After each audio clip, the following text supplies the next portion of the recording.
Hello students, complex variable के इस chapter में आज हम सॉल्व करने जा रहे हैं कॉची इंटीग्रल फार्मूला के न्यूमेरिकल्स। और सारे के सारे हम PYQs ही सॉल्व करेंगे, जिससे करके आपको एग्जाम में जरा से भी परेशानी ना हो।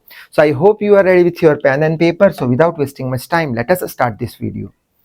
अब ये जो कॉची इंटीग्रल है उसके बेस पे टोटल 3 तरीके के न्यूमेरिकल पूछे जाते हैं। उसके बाहर का एक भी न्यूमेरिकल आएगा नहीं, वो तरीके के बाहर का एक भी न्यूमेरिकल आएगा नहीं। जहां पे मैंने लिखा है फर्स्ट टाइप का, सेकंड टाइप का और थर्ड टाइप का।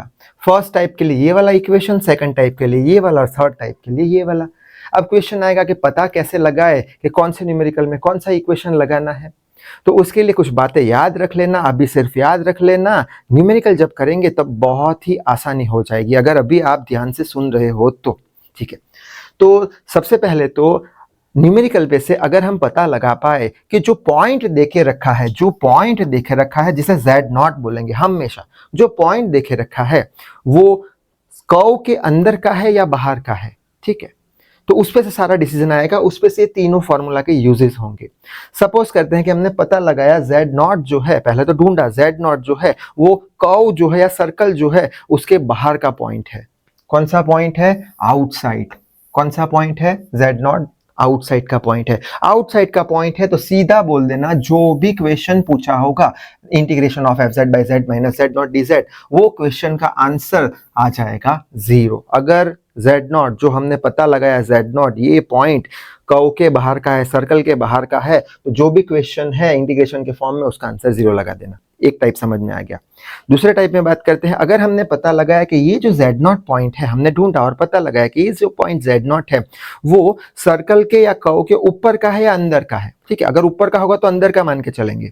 अंदर का है, अंदर का है, यहाँ पे लिखा है इनसाइड। अंदर का है, ऊपर का है, अंदर का है, तो जो भी क्वेश्चन हमें देके रखा होगा same fz divide by z minus z0 dz, वो किसके बराबर आंसर उसका होगा? 2 पाई आई f z0 के बराबर आंसर होगा। बात समझ में आ गई? ठीक है। अच्छा, दूसरी एक इंपॉर्टेंट बात कि अगर हमें पता लगा कि जो Z0 है, जो Z0 है वो सर्कल के अंदर का है या ऊपर का है, वापस से सर्कल के अंदर का है या ऊपर का है, तब क्या ये फॉर्मूला लगेगा? तब यही फॉर्मूला लगेगा, लेकिन कब लगेगा? कि जब यहाँ पे क्वेश्चन के अंदर z माइनस z0 में कुछ भी पावर ना हो, तब ये फॉर्मूला लगा देंगे। और अगर क्वेश्चन के अंदर अगर पावर में कुछ दिख गया तो हम ये वाला फॉर्मूला लगा देंगे। ठीक है, यानी कि सर्कल के बाहर का होगा तो सीधा 0, लेकिन सर्कल के अंदर का होगा या ऊपर का होगा तो दो कंडीशंस है। ये वाला कब लगाएंगे? जब क्वेश्चन के अंदर यहाँ पे पावर में कुछ ना हो, तब 2 पाई आई एफ Z0, और क्वेश्चन के अंदर पावर में अगर कुछ है तो हम बोल देंगे इसका answer 2 pi i f raise to n minus 1 Z0 divide by n minus 1 factorial. खत्म, बस इतनी बात है इसमें। ठीक है, अब क्वेश्चन आएगा कि Z0 हम ढूंढे कैसे। तो उसके लिए यहाँ पे नोट लगा के रखी है कि हमेशा Z0 ढूंढने के लिए हमें जो नीचे की साइड है, डिनोमिनेटर है, उसको 0 के बराबर मान लेना है। यानी कि z माइनस Z0 को 0 के बराबर मान लेना है। z माइनस Z0 को हमेशा कोई भी न्यूमेरिकल में डिनोमिनेटर में जो भी है 0 मान लो। ठीक है, अगर 0 माना हमने z माइनस Z0 तो z का वैल्यू क्या आ गया? प्लस चला जाएगा तो Z0 आ गया। न्यूमेरिकल पे से Z0 का कुछ वैल्यू मिलेगा, सपोज करते हैं 3 मिला, सपोज करते हैं 3 मिला। ठीक है, अच्छा अब 3 है तो अंदर है या बाहर है सर्कल के कैसे पता लगाएंगे? तो उसके लिए हमेशा हर एक न्यूमेरिकल में मॉड z का वैल्यू देके रखा होगा। और हर एक वीडियो में हम एक बात रिपीट करते आए हैं, क्या? मॉड z का वैल्यू किसके बराबर होता है? r यानी रेडियस ऑफ द सर्कल या डिस्टेंस के बराबर। ठीक है, अगर r का वैल्यू हमें देके रखा है 5 के बराबर, कितना है r का वैल्यू? 5 के बराबर, यानी कि यहाँ पे कितने के किसके बराबर है? ये 0 1 2 3 4 और 5 के बराबर है। और पॉइंट कौन सा हमने ढूंढा? डिनोमिनेटर को 0 के साथ इक्वेट करके Z0 3 के बराबर, यानी कि 3 यानी यहाँ पे आया, ये हो गया हमारा Z0 कैसा है? इनसाइड है। इनसाइड है तो दो कंडीशन है, कौन सी कंडीशन अप्लाई करोगे? ये इक्वेशन लिखोगे या ये इक्वेशन लिखोगे आंसर उसका? तो उसके लिए क्या चेक करेंगे कि ये पावर में अगर n है तो 2 पाई एफ आई एफ ये वाला लिख लेंगे, और पावर में n नहीं है तो ये वाला लिख लेंगे। अच्छा, मान के चलते हैं कि ये जो Z0 हमने ढूंढा वो सपोज करते हैं हमारा 7 आया, 7 आया, Z0 7 आया। प्लॉट करेंगे 5, ये आगे 6 आगे 7, यानी कैसा हो गया? Z0 आउटसाइड हो गया। आउटसाइड हो गया तो जो भी हमें क्वेश्चन देके रखा है उसका आंसर 0। खत्म। तो ये 3 टाइप याद रखने हैं। ठीक है। तो आई होप बात समझ में आ गई होगी। एक बार रिपीट कर लेते हैं जल्दी से। पहले क्या करेंगे, पहले तो हम Z0 ढूंढेंगे। कैसे Z0 ढूंढेंगे, डिनोमीटर होगा, नीचे की साइड होगा, हर एक न्यूमेरिकल में 0 के साथ इक्वेट कर देंगे तो Z0 मिल जाएगा और रेडियस देके रखा होगा। अगर Z0 बाहर का पॉइंट है, बाहर का पॉइंट है तो आंसर में 0 कर देना। अगर अंदर पॉइंट निकल आया, अंदर पॉइंट निकल आया और अगर पावर में कुछ नहीं है, नीचे पावर में कुछ नहीं है तो answer 2 pi i F Z0। और अगर पावर में n निकला तो 2 pi i f raise to n minus 1 Z0 divide by n minus 1 factorial. ठीक है, तो इतनी बात समझ में आ गई होगी। अब सीधा न्यूमेरिकल देखते हैं पी वाइज की उसके, तो और अच्छे समझ में आएगा। तो पहले फर्स्ट टाइप के क्लियर कर देते हैं। फर्स्ट टाइप में क्या था, आउटसाइड होगा Z0, आउटसाइड, तो सीधा आंसर किसके बराबर लिख लेंगे, F Z0 divide by Z minus Z0 dz का 0 के बराबर। तो न्यूमेरिकल देख लेते हैं। फर्स्ट न्यूमेरिकल लिखा है बोर्ड पे, इवेल्युएट, ये खतरनाक सा term Z³ plus 6Z plus 8Z minus 2 dz। अब ये तो दिखने में बहुत हैवी है लेकिन कुछ नहीं है अगर कंसेप्ट हम समझे हैं तो। वेर C यानी सर्कल या फिर कर्व, मॉड Z बराबर 1 यानी कि Z मॉड Z बराबर क्या होता है, अभी देखा था R रेडियस होती है जो देखे रखी होगी हर एक न्यूमेरिकल में। तो Z बराबर R यानी रेडियस 1 का सर्कल बनाएंगे तो ये हो गया हमारा 0, ये हो गया हमारा 1, तो ये पूरा सर्कल बना दिया, ये देके रखा है। ठीक है, अच्छा अब Z0 ढूंढेंगे, इनसाइड आउटसाइड डिसाइड करेंगे। तो कैसे करेंगे, तो हमेशा क्या करना है, हर एक न्यूमेरिकल में डिनोमिनेटर को 0 के साथ इक्वेट कर दो, तो 0 के साथ इक्वेट कर दिया। तो Z बराबर क्या आ गया, Z बराबर ये प्लस यहाँ पे चला गया, +2 आ गया, तो ये किसका वैल्यू मिल गया हमें, Z0 का वैल्यू मिल गया।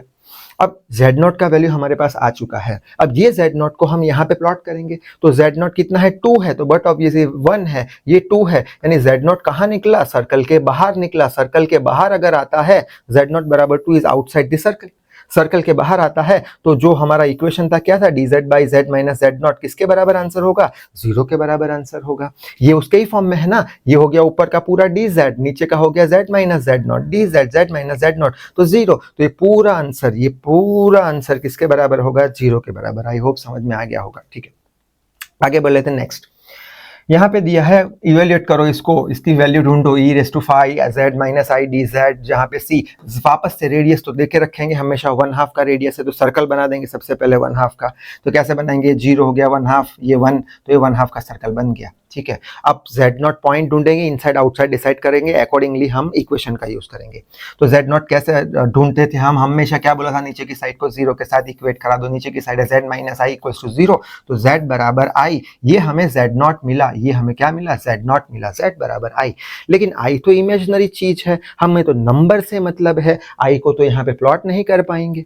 क्यों नहीं कर पाएंगे, क्योंकि Z का वैल्यू रियल नंबर है और Z0 का वैल्यू इमेजिनरी नंबर है। तो ये Z0 हमें किसके फॉर्म में चाहिए, रियल नंबर में चाहिए, तभी जाके तो प्लॉट कर पाएंगे। तो कैसे कर पाएंगे, तो हमें पता है Z is equal to x plus i y होता है।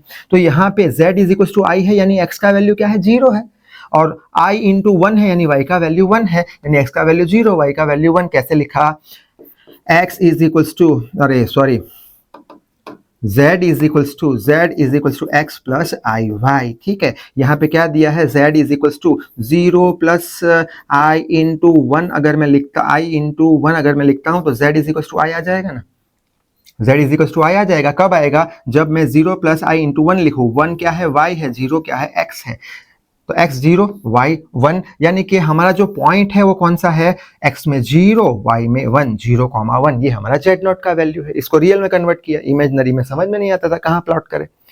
तो 0,1 यानी x एक्सिस पे 0, y एक्सिस पे 1, x एक्सिस पे 0, y एक्सिस में 1, यानी कि यहाँ पे हमें मिलेगा। और ये पॉइंट कैसा है, आउटसाइड है। Z0 कैसा है, आउटसाइड है, तो क्या बोल देंगे, dz by Z minus Z0 बराबर 0। ये रहा हमारा dz, Z माइनस Z0 ये रहा, और वो किसके बराबर होगा, 0 के बराबर। क्यों 0 के बराबर, आउटसाइड है इसलिए। सो आई होप ये न्यूमेरिकल भी समझ में आ गया होगा। तो ऐसे ही न्यूमेरिकल इजी से हैं आउटसाइड के। अब थोड़ा और आगे बढ़ लेते हैं, सेकंड टाइप देख लेते हैं। तो यहाँ पे सेकंड टाइप है कौन सा, इनसाइड हो या ऊपर हो, ऊपर को हम इनसाइड मान लेंगे, इनसाइड हो और जो फंक्शन देके रखा है उसके पावर में कुछ भी पावर ना हो, यानी कि 1 होना चाहिए, कुछ होना नहीं चाहिए, पावर में कुछ होना चाहिए नहीं, तब जाके इसका आंसर किसके बराबर आएगा, 2 पाई आई एफ Z0 के बराबर। ठीक है, तो इसके न्यूमेरिकल देख लेते हैं। तो फर्स्ट न्यूमेरिकल लिखा है बोर्ड पे कि evaluate integration of e raise to z z by minus two c curve हमारा देके रखा है सर्कल जेड बराबर 3 यानी आर का वैल्यू कितना है 3 है, तो कर्व बना दो, सर्कल बना दो 3 की रेडियस का, तो ये 0 1 2 3, तो ये हमारा सर्कल बन गया रेडियस 3 का। ठीक है, अब जेड नॉट पता लगाएंगे अंदर है या बाहर, तो पहले जेड नॉट ढूंढेंगे। कैसे ढूंढेंगे, हमेशा डिनोमिनेटर में क्या कर लो, 0 के बराबर मान लो उसको, तो z माइनस 2 बराबर 0 है, तो प्लस 2 यानी कि z नॉट का वैल्यू कितना मिल गया, 2 मिल गया हमें। अब ये 2 वैल्यू प्लॉट करते हैं हम यहाँ पे, ये 2 वैल्यू कहाँ हो गया, ये 0 1 2, यानी कि यहाँ पे हमारा z नॉट मिलेगा, z नॉट कहाँ मिला, इनसाइड मिला, इनसाइड मिला। और यहाँ पे कुछ पावर में है क्या, z माइनस 2 के पावर में कुछ है, कुछ है नहीं, कुछ है नहीं, तो हम ये वाला इक्वेशन का यूज कर लेंगे। ठीक है, शायद से बात समझ में आ रही है कि z इज इक्वल टू 2 कहाँ है, इनसाइड दिस सर्कल है, और इसके पावर में कुछ है नहीं, z माइनस जेड नॉट है ना, पावर में कुछ नहीं है, तो उसका आंसर किसके बराबर आएगा, 2 pi i F z not. अब भी हमने देखा पावर में कुछ है नहीं, तो आंसर किसके बराबर आएगा, 2 pi i F z not इसका आंसर। ठीक है, तो वही किया। अब हमें क्या पता लगाना है, 2 पाई आई तो ठीक है, एज इट इज रखेंगे, हर एक न्यूमेरिकल में एफ जेड नॉट का वैल्यू चाहिए, तो हमारे पास एफ जेड है, हाँ ये जो एफ जेड है ये ऊपर की साइड है, हमेशा ई रेस टू जेड होगा, और नीचे की जेड माइनस जेड नॉट, तो एफ जेड कितना होगा, ई रेस टू जेड। हमें क्या चाहिए, एफ जेड नॉट, तो हम एफ जेड नॉट यानी कि जेड की जगह जेड नॉट रखेंगे, यहाँ पे जेड की जगह जेड नॉट कितना है, 2 है, तो ई के पावर में 2 आ जाएगा। एफ जेड नॉट का वैल्यू मिल गया है हमें, तो ये हम एफ जेड नॉट का वैल्यू यहाँ पे रख देंगे, यहाँ पे ये चीज निकल जाएगी, 2 pi as it is, f z not का value e raise to z। ठीक है, और ये वाला स्टेप एक बार और गलती से लिख दिया है, तो फाइनल आंसर क्या आ जाएगा, 2 पाई ई स्क्वायर, 2 पाई ई स्क्वायर, इसको कंसिडर मत करना, ये वापस एक बार गलती से लिख लिया है। ठीक है, तो simple 2 pi i e raise to z, तो शायद से भी समझ में आ गया होगा। ठीक है, नेक्स्ट न्यूमेरिकल देख लेते हैं, evaluate integration of sine 3z plus z plus pi by 2 dz। ये कुछ दिया है, इसका हमें वैल्यू ढूंढना है, और z मॉड z 5 के बराबर दिया है, रेडियस 5 की दी है, तो रेडियस 5 की दी है, तो पहले तो सर्कल बना देते हैं 5 की रेडियस का। कैसे बनाएंगे, 1 2 3 4 5, यहाँ पे नेगेटिव में, तो ये 5 का रेडियस का हमने एक सर्कल बना दिया। ठीक है, नेगेटिव साइड, ये नेगेटिव साइड होगी हमारी, ये नेगेटिव साइड, ठीक है, माइनस साइड, और ये प्लस साइड। ठीक है, तो एक सर्कल हमने बना दिया 5 की रेडियस का। अब z नॉट ढूंढेंगे, डिसाइड करेंगे z नॉट कैसे ढूंढेंगे, हमेशा नीचे की साइड को 0 से बराबर मान लो, तो z plus pi by 2 equal to 0 मान लिया, तो z बराबर माइनस पाई बाई 2 आया, z बराबर माइनस पाई बाई 2 क्या हो गया, z नॉट हो गया। माइनस पाई का वैल्यू कितना होता है, 3.14, तो 3 मान के चलते हैं, डिवाइड बाई 2 करेंगे तो 1.5 के आसपास आएगा।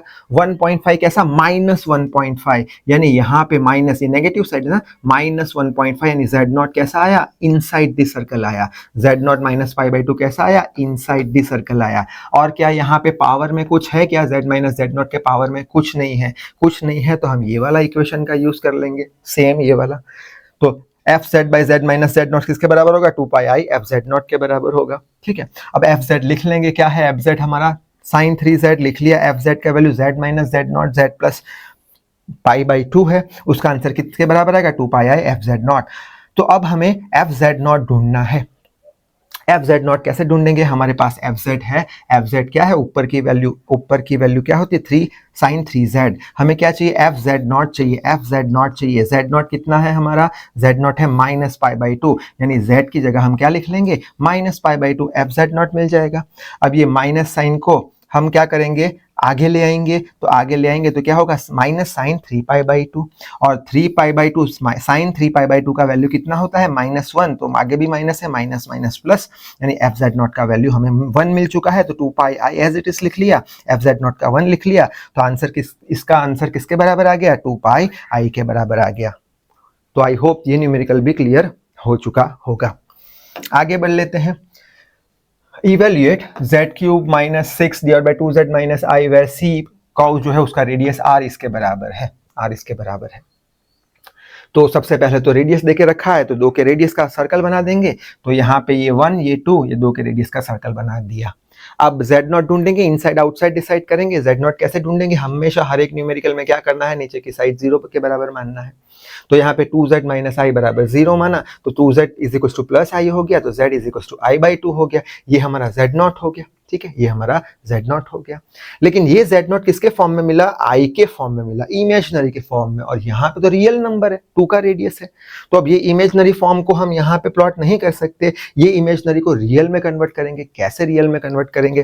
तो हमने पढ़ा था एक चीज, कौन सा? मॉड Z अगर हमें ढूंढना है तो क्या होता था? Under square root of x square plus y square, ठीक है, under square root of x square plus y square, यानी मॉड Z यानी वैल्यू ढूंढेंगे, रियल वैल्यू ढूंढेंगे, तभी तो प्लॉट कर पाएंगे। ये तो क्या मिला है? इमेजनरी मिला है हमें, ठीक है।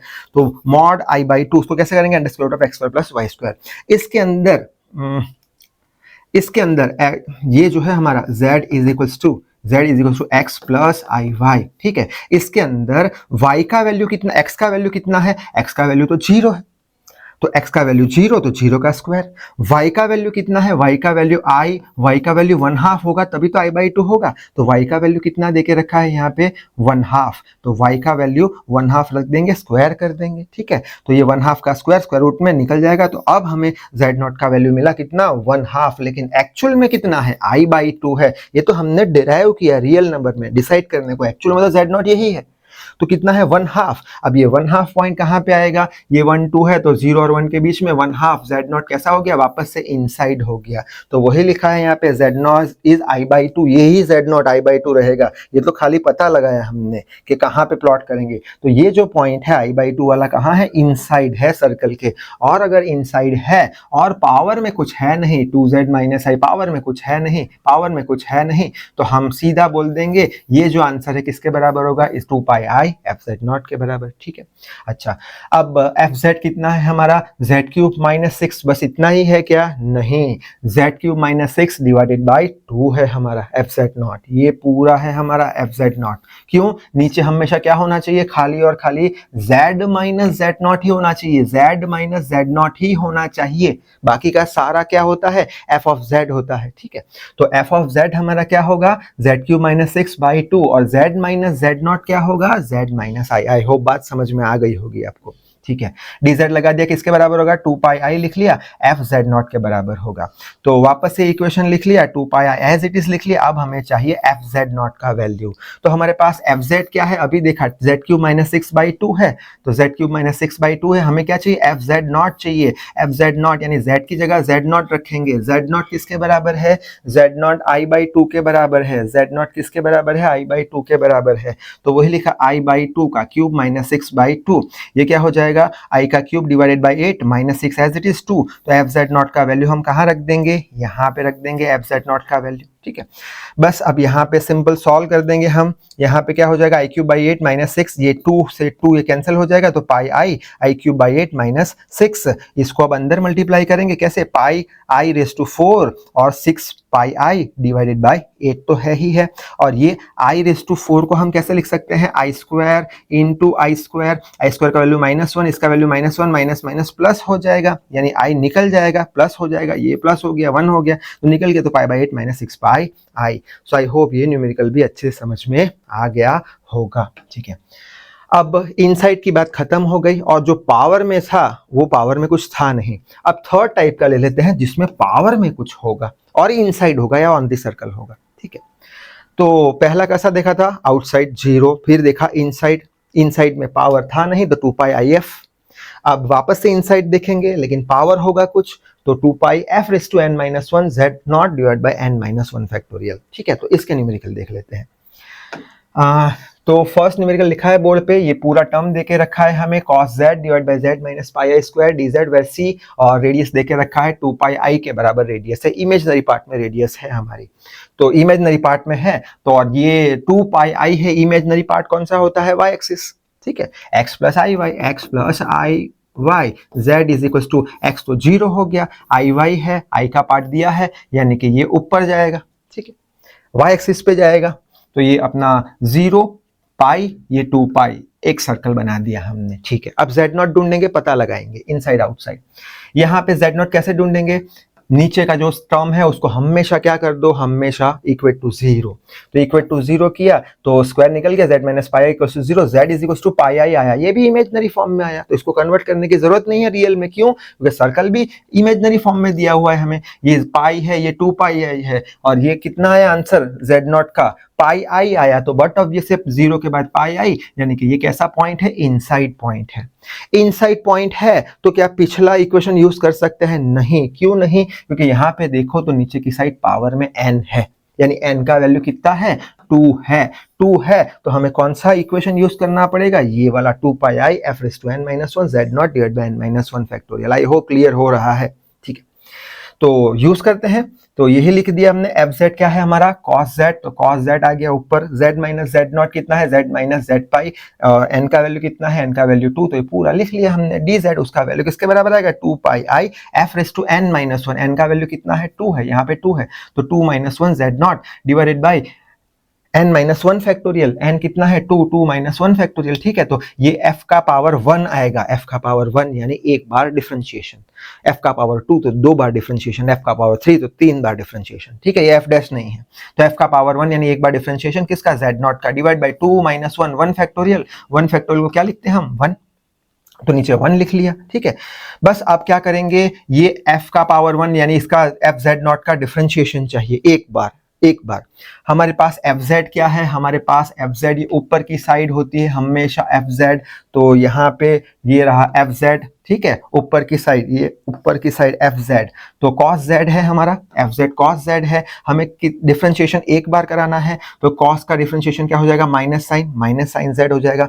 क्या हमें fz डैश एक बार डिफरेंशिएशन fz का चाहिए, नहीं, हमें तो z नॉट का चाहिए, तो z की जगह क्या रखेंगे, z नॉट, z की जगह z नॉट किसके बराबर मिला था हमें, पाई आई के बराबर मिला था, तो z की जगह क्या लिखेंगे, पाई आई लिखेंगे, तो f एक बार डिफरेंशिएशन z नॉट, ये वाला टर्म, उसका वैल्यू माइनस साइन पाई आई है, तो उसका वैल्यू माइनस साइन पाई आई है, बस पास माइनस साइन बाहर निकाल दिया, 2 पाई आई साइन पाई आई, ये हो गया इसका आंसर। सो आई होप ये भी न्यूमेरिकल क्लियर हो चुका होगा। आगे बढ़ लेते हैं, नेक्स्ट है इवेल्युएट, ये वाला टर्म है कुछ, यहाँ पे डी जेड लिखना भूल गया, z raise to 4 plus 3z square plus 6 ये कुछ है, सी कुछ है, और z कैसा है, माइनस आई है, z कैसा है, माइनस आई है, इमेजिनरी कुछ वैल्यू देके रखी है, तो इमेजिनरी सर्कल बना देंगे, एक तो ये 0 हो गया, और ये माइनस आई हो गया, ये प्लस आई हो गया, ये माइनस 2i, ये प्लस 2i, ठीक है, ये प्लस, ये खाली ऐसे पॉइंट बनाया प्लस 2i, ये माइनस 2i, ठीक है। अच्छा, अब z नॉट निकालेंगे और डिसाइड करेंगे इनसाइड आउटसाइड। z नॉट कैसे डिसाइड करते हैं, हमेशा नीचे की साइड को 0 से इक्वेट कर दो, नीचे की साइड को 0 से इक्वेट किया तो क्यूब चला गया, z plus i equals to 0, तो माइनस आई आ जाएगा। अब ये भी हमें z नॉट किस में मिला, इमेजिनरी में ही मिला, तो रियल में कन्वर्ट करने की जरूरत नहीं है, नहीं तो इसको भी रियल में कन्वर्ट करना पड़ेगा। बात समझ में आ रही है शायद। तो माइनस आई है, और माइनस आई कहाँ पे प्लॉट होगा, माइनस आई नीचे की साइड, तो यहाँ पे प्लॉट होगा। रेडियस कितने का है, माइनस आई का है, यानी इतने का रेडियस है, और कर्व पे ही पॉइंट आया, यानी इनसाइड बोल सकते हैं या ऑन दी कर्व बोल सकते हैं, ठीक है, यानी इनसाइड है या ऑन दी कर्व है, और ऑन दी कर्व है तो इस सेकंड टाइप का इक्वेशन यूज कर सकते हैं, नहीं कर सकते। क्यों, क्योंकि यहाँ पे अगर देखेंगे तो नीचे की साइड पावर में क्या है, 3 है, यानी n का वैल्यू कितना है, 3 है, यानी कि इसका आंसर किसके बराबर होगा, ये पूरे का answer 2 pi i f raise to n minus 1 z not divide by n minus 1 factorial. तो ये इक्वेशन का यूज कर लेंगे, f z divide by z minus z not raise to n वाला, ठीक है। अब एफ जेड का वैल्यू कितना है, ये रहा z रेज़ टू 4, ये पूरा लंबा इक्वेशन डाल दिया, divide by z plus z minus z not का कितना वैल्यू है, z प्लस 1 पूरे का क्यूब, ठीक है। इसका आंसर किसके बराबर होगा, 2 pi i F n, n कितना है, n 3 है, 3 minus 1 z not divide bye 3 minus 1 का फैक्टोरियल, तो ये 3 माइनस 1 कितना हो जाएगा, 2 हो जाएगा, यानी कि 2 बार डिफरेंशिएशन करना पड़ेगा एफ जेड नॉट का, ठीक है। डिवाइड बाय 3 माइनस 1 फैक्टोरियल, तो कितना आ जाएगा, 2 फैक्टोरियल, 2 फैक्टोरियल, 2 फैक्टोरियल को क्या लिखते हैं, 2 इंटू 1, तो सीधा डायरेक्टली 2 लिख लिया है यहाँ पे, ठीक है। अच्छा, अब इसमें कौन सी अननोन वैल्यू है, ये वाली अननोन वैल्यू है, एफ जेड नॉट का 2 बार डिफरेंशिएशन, तो कैसे करेंगे, हमारे पास एफ जेड का वैल्यू है, हमारे पास एफ जेड का वैल्यू है, एफ जेड ऊपर वाला पूरा z raise to 4 3z square plus 6 लिख लिया। इसको कितनी बार डिफरेंशिएट कराना पड़ेगा, 2 बार, तो पहली बार डिफरेंशिएशन यानी f का पावर 1, z रेज़ टू 4 का क्या होगा, 4 z रेज़ टू 3, ठीक है। x रेज़ टू n का क्या होता था, d by dx of x raise to n, n x raise to n minus 1, तो n आगे आ गया 4, एक पावर कम कर दो, 4 z रेज़ टू 3।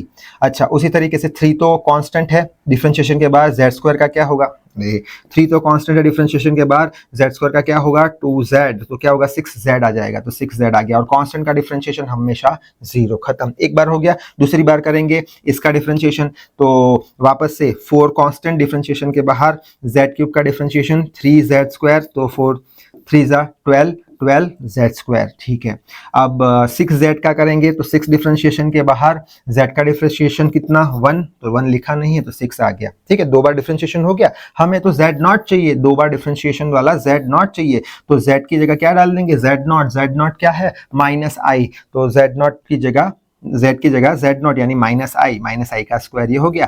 ठीक है, अब -i का स्क्वायर यहाँ पे किया है, -i का स्क्वायर कितना होगा, ये साइन बाहर आ जाएगा, -12 लग जाएगा। कैसे किया ये वाला देख लेते हैं, ये वाला देख लेते हैं। इसको क्या मैं लिख सकता हूँ i का स्क्वायर और आगे माइनस लगा सकते हैं। i का स्क्वायर कितना होता है, i का स्क्वायर होता है -1। ठीक है, -1 और माइनस माइनस +1। यहाँ पे कुछ गलती किया क्या, -i का स्क्वायर, तो -i का स्क्वायर कितना होता है -1, यहाँ पे क्या लिखा है -1। ठीक है, तो यहाँ पे -12 ही आने वाला है आंसर, क्योंकि i का स्क्वायर -1 होता है, तो यहाँ पे यही आंसर आना -12 + 6, तो -12 + 6 कितना हो जाएगा -6 आ जाएगा z का स्क्वायर वाला, यानी 2 बार डिफरेंशिएशन करने वाला। तो ये जो हमारा 2 बार डिफरेंशिएशन z0 है -6 है, तो आंसर कितना आ गया -6πi। शायद से मुझे लग रहा है कुछ शायद से मिस्टेक हो सकती है, शायद से, आई एम नॉट श्योर। ठीक है, तो ये न्यूमेरिकल भी शायद से आपको समझ में आ गया होगा। आगे बढ़ लेते हैं। नेक्स्ट है कि इंटीग्रेशन ऑफ ये वाला पूरा e⁻²z वेयर c z का वैल्यू देके रखा है 2, तो रेडियस 2 के बराबर है, तो ये 1 2 ये -1 2 एक सर्कल बना दिया हमने। ठीक है, अब z0 का वैल्यू ढूंढेंगे कैसे, नीचे की साइड को 0 से इक्वेट कराओ, तो नीचे की साइड को 0 से इक्वेट कराया, z + 1 = 0, z - 1 आ गया। ठीक है, ये z0 का वैल्यू आ गया, z - 1 प्लॉट करो वहां पे, z - 1 कहाँ आएगा, ये 0 - 1 यानी पॉइंट कैसा है, इनसाइड है, इनसाइड पॉइंट है, और साथ ही साथ यहाँ पे पावर में n का वैल्यू भी देके रखा है, n = 4 है, यानी कि पावर में जब कुछ होता है तो हम ये जो फंक्शन है उसका आंसर किसके बराबर लिखते हैं, 2πif⁻n - 1 fz0 divided by n-1 factorial. ठीक है, तो fz का वैल्यू लिख लिया यहाँ पे e⁻²z, और नीचे z - z0 लिख लिया, z + 1 का पावर 4 dz, और उसका आंसर इसके बराबर आएगा 2πi(f(n) का n कितना है 4 - 1 z0 डिवाइडेड बाय n-1 यानी 4 - 1 फैक्टोरियल। ये f³ आ गया, यानी अब fz को 3 बार डिफरेंशिएट कराना पड़ेगा, और 4 - 3 फैक्टोरियल आ गया। ठीक है, आगे बढ़ लेते हैं। एक और स्टेप लिखा है एक्स्ट्रा, तो ये सेम लिखा है नीचे 3 फैक्टोरियल को कैसे लिखते हैं, 3 × 2 × 1। ठीक है, अब हमें क्या चाहिए, हमें तो इसका वैल्यू चाहिए। fz कितना है हमारे पास, fz ये रहा, ऊपर हमेशा fz होता है e⁻²z। e⁻² को हम क्या करेंगे, एक बार डिफरेंशिएट कराएंगे, एक बार डिफरेंशिएट कराने पर क्या होगा, e⁻x का e⁻x आ जाएगा, और वापस से 2z का डिफरेंशिएशन करना पड़ेगा। e⁻x होता तो e⁻x, लेकिन यहाँ पे क्या है, x को हमने क्या माना है 2z, तो इसका वापस से डिफरेंशिएशन, तो 2 तो कांस्टेंट, डिफरेंशिएशन के बाहर z का डिफरेंशिएशन 1। क्या किया, e⁻²z का डिफरेंशिएशन करना है, तो क्या करेंगे, e⁻² का डिफरेंशिएशन e⁻x का e⁻x, और ये जो है उसका वापस से डिफरेंशिएशन d/dz ऑफ क्या 2z, तो ये क्या आ जाएगा e⁻²z into 2 constant d/dz of z, e⁻²z into 2 d/dz, z का विथ रिस्पेक्ट टू z कितना होगा 1 होगा, तो ये आ जाएगा 2 e⁻²z। आई होप समझ में आ गया होगा। शॉर्टकट में याद रख लेना क्या, कि यहाँ पे जो भी हमारा टर्म होगा कांस्टेंट के साथ वो जो भी हमारा टर्म होगा कांस्टेंट वो मल्टीप्लाई हो जाएगा बस। ठीक है, अच्छा नेक्स्ट इसका एक बार और डिफरेंशिएशन करेंगे, इस बार एक बार और डिफरेंशिएशन करेंगे तो क्या होगा, 2 तो कांस्टेंट है, डिफरेंशिएशन के बाहर ले लिया, वापस से e⁻²z का क्या होगा 2 e⁻²z, शायद से समझ में आ रहा है अब तो 2 × 4 e⁻²z हो गया। अब एक बार और करेंगे 4 e⁻²z का, तो 4 तो डिफरेंशिएशन के बाहर, e⁻²z का e⁻²z साथ में 2 लगा देंगे, तो 4 × 8 e⁻²z। हमें तो क्या चाहिए, f³ z0 की वैल्यू, यानी z की जगह z, ये ऊपर z है ना, ऊपर z है ना, उसकी जगह z0 कितना है हमारा -1 है, तो z0 कितना है -1 यानी 8e⁻² आ गया। तो ये हमारा जो पूरा टर्म है यहाँ पे 8e⁻² लगा दिया, और यहाँ पे 2 से 2 मर गया, तो यहाँ पे डिवाइडेड बाय 3 आ गया, तो ये हो गया हमारा आंसर। तो शायद से ये न्यूमेरिकल भी आपको समझ में आ गया होगा। अब एक इंपॉर्टेंट न्यूमेरिकल देख लेते हैं जिसमें 2 पॉइंट देके रखे हैं। अभी तक हमने क्या फाइंड किया, एक पॉइंट ही फाइंड किया, इनसाइड या आउटसाइड। अब 2 पॉइंट देके रखे हैं, तो उसके लिए क्या करेंगे, तो यहाँ पे क्वेश्चन देके रखा है cos पाई z square z-1 z-2, circle का रेडियस r देके रखा है 3 के बराबर। तो एक सर्कल हम 3 के रेडियस का बनाएंगे, 1 2 3, ये 3 रेडियस का ये जो पिंक कलर का दिख रहा है वो पूरा सर्कल देके रखा है, पिंक कलर का सर्कल देके रखा है, ठीक है। अब क्या करेंगे, हमेशा z0 ढूंढेंगे। z0 के लिए क्या बोला था, नीचे की साइड को 0 से इक्वेट कराओ। अब यहाँ पे तो दो चीजें हैं तो दोनों को इक्वेट कराना पड़ेगा, यानी z-1 बराबर 0 और z-2 बराबर 0, ठीक है। पहले एक ही था, यहाँ पे अब 2 है तो दोनों को कराया। तो इसमें से क्या मिला, z इज इक्वल टू 1 मिला, ये z0 का वैल्यू मिला, और z इज इक्वल टू यहाँ पे गया तो 2 मिला, यानी 2 z0 मिले, यहाँ पे 2 z0 मिले। और दोनों के दोनों प्लॉट करेंगे तो कहाँ आएंगे, एक 1 यहाँ पे आएगा z0 1 और 2 यहाँ पे आएगा, यानी कि दोनों के दोनों जो z0 है वो दिए गए सर्कल जो 3 का रेडियस है उसके इनसाइड है, दोनों के दोनों इनसाइड है। अब क्या करें, दोनों के दोनों इनसाइड है, इनसाइड है तो दो फार्मूला हमें पता है, एक तो n पावर हो तब और एक n पावर ना हो तब। तो इसमें कौन सा यूज करेंगे, क्या इसमें पावर दिख रहा है, कुछ भी है, कुछ भी पावर अभी ऐसे तो 1 है लेकिन कुछ पावर तो दिख नहीं रहा है, ठीक है।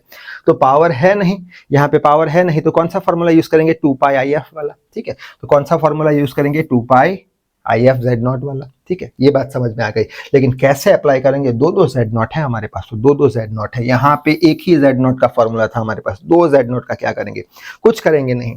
जो बाहर का बड़ा वाला सर्कल है ये 2 वाला, उसको अगर एक में से माइनस करते हैं 2 - 1 तो हमें ये वाला रीजन मिलेगा और यही हमारा आंसर होगा। समझ में आ गया। पहले क्या होता था, सपोज एक ही सर्कल था, सपोज ये अंदर का ही सर्कल था तो ये वाला अंदर का आंसर आ जाता था। अब बड़ा सर्कल है, छोटा सर्कल है, z = 2 और z = 1, तो 2 में से 1 माइनस कर देंगे z0, तो इतना ये जो पोर्शन है वो हमारा आंसर हो जाएगा। तो 2 में से 1 माइनस करना है, तो 2 में से 1 माइनस कैसे करेंगे, वही लिखा है 2 पाई IF 2 और 1, यानी 2 का बाहर के सर्कल में से एक का सर्कल माइनस कर देंगे, खत्म। यही फॉर्मूले को एक्सपांड कर दिया है और कुछ नहीं किया है। 2 बाहर का -1 अंदर का, तो ये इतना हमको मिल जाएगा ना, इतना रीजन हमको मिल जाएगा, हमारा आंसर आ जाएगा। आई होप बात समझ में आ रही है। बस तो यही करेंगे। तो cos z, ये fz कितना है, cos पाई z स्क्वायर यहाँ से ले लिया, और z - z0